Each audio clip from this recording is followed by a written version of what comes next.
Hello students, welcome to our new part 2 English chapter 1 video. So let's start from here. The Crow and the Deer. Furthermore, the lowest born's arrival as a guest at the highest born household must be greeted with due honor, since guests are gods manifold. Hearing all this, the vulture uttered, "I said so because nestlings live here, and cats love meat." At this the cat, with a pretense of pity, immediately bowed down to touch the ground, and then his ears, only to say, "Having listened to the Holy Scriptures, and given up all sorts of passions, I have taken vow to follow the Chandrayana Rath, despite have many disagreements among themselves. All holy scriptures unanimously consent to the view that no violence is the supremest act of righteousness, as is stated, marked by non-violence, tolerance, and lending a helping hand. Such are the people who live for divine and heavenly land. Dharma is only friend accompanying soul post-death. All else on this earth decays for sure with the body death. Behold the contrast among creatures' plight. One feasts on flesh, the other loses life flight. That I must die is a worry that causes sorrow, that none else in words or by inference can follow. Listen this as well. Listen to this as well. When a hungry stomach can be sated with self-grown greens and vegetables, who would commit such a brave sin as killing? That is not indispensable. Thus, having won a confidence of the vulture, the cat started straying into the trees hollow. After a few days had passed, the cat began to catch the young birds and brought them to the hollow daily to eat. The birds whose young ones had been devoured lamented in sorrow, searching for them here and there. Upon knowing this, the cat left the hollow and fled. In between, the distressed birds found the bones of their cheeks inside the hollow of the tree. Then said, "This wicked vulture has eaten our young ones." After our decision taken unanimously, all the birds killed the old vulture. Let us understand 1.3. As the cat started criticizing, the vulture felt guilty. He explained that he was concerned about his nestlings' safety, since cats are known to prey on birds. The cat continued to pretend The two pretend to be genuinely pious and convinced the vulture that he had given up violence and was a follower of non-violence. As a result, the vulture allowed the cat to stay in the hollow. However, the cat's true intentions were revealed when he started catching and eating the vulture's young birds. The distressed birds discovered the bones of their cheeks in the hollow. This led to the birds turning against the vulture, comma, accusing him of the act and eventually killing him.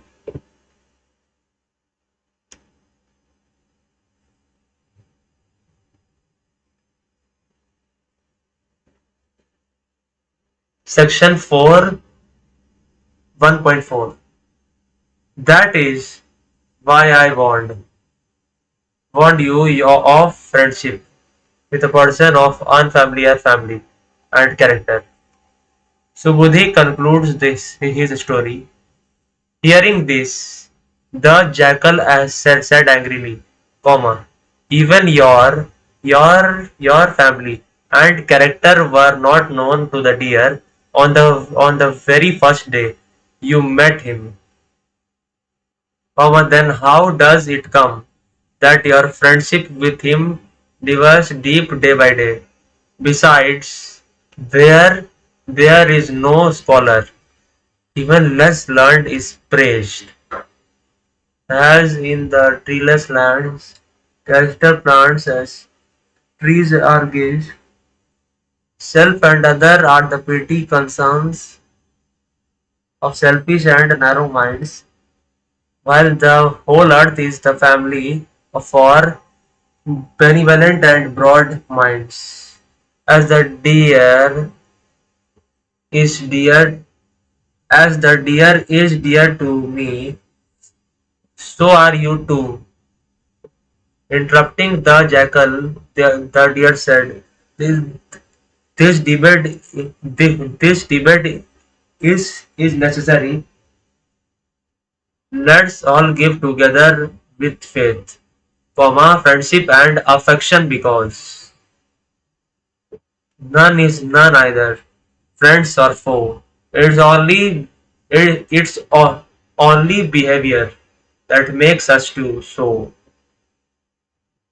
As you wish," said the crow, and the following day, early in the morning, all of them left for the place they wanted to. Let us understand 1.4. The crow, Subudhi, comma, warns the deer not to trust a stranger.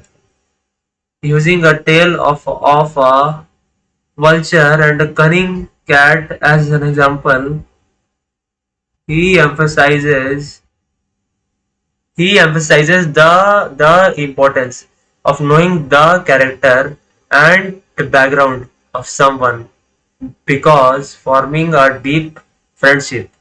The cat pretended to be righteous but eventually betrayed the vulture by eating the vulture's nestlings.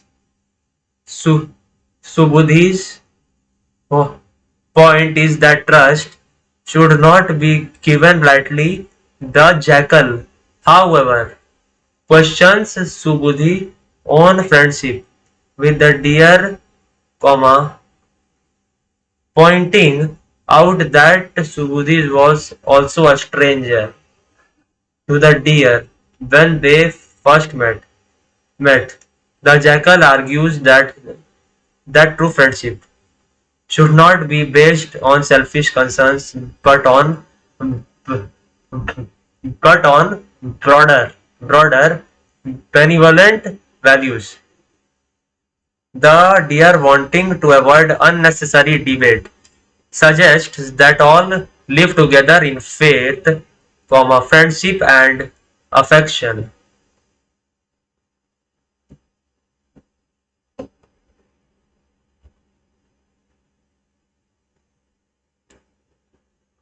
Section 5, 1.5.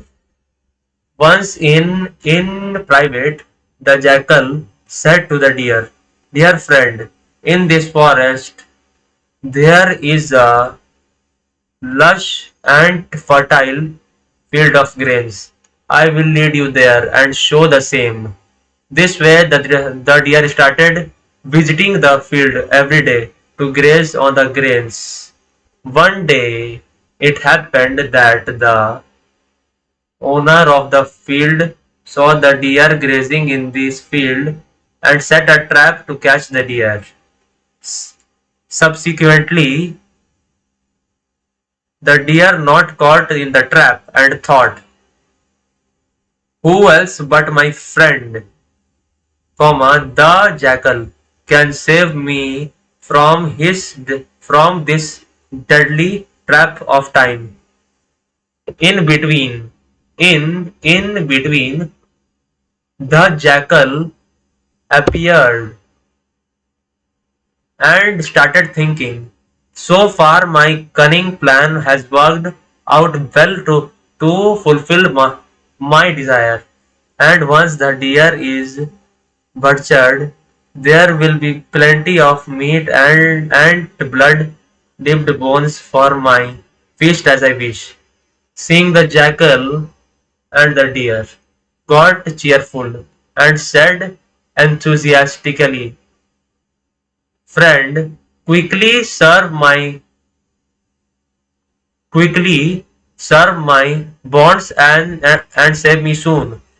As as fast friend, true valiant, a strong character, loving life and caring kin, all the tested in times of crisis, war, debt, penury, and sorrow. In kins join you in adversity, famine, the overflow of kingdom. There they stand, but you at both the king's gate and the share crematorium. Next, the jackal at first observed the snare carefully to get convinced that it has fastened tightly and then said, "Since those noses are made up of strings, I cannot touch them with my teeth today on Sunday.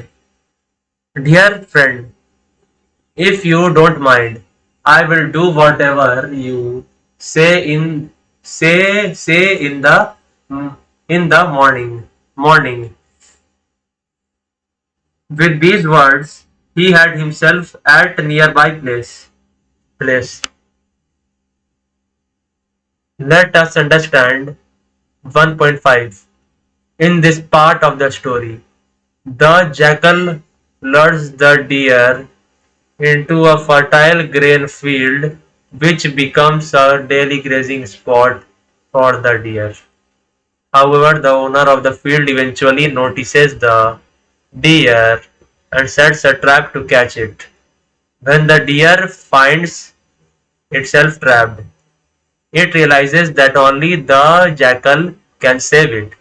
The jackal, on the other hand, sees this is an opportunity to fulfill his desire for a feast of deer meat.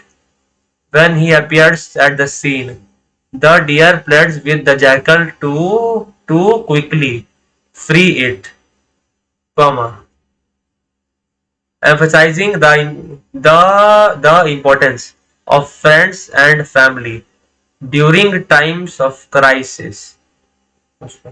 However, the jackal, feigning reluctance, pretends that he cannot release the deer on that particular day, Sunday, due to some superstitious reason involving not touching the snares made of springs.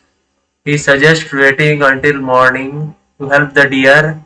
Then the jackal hides nearby, planning to enjoy the deer as his meal.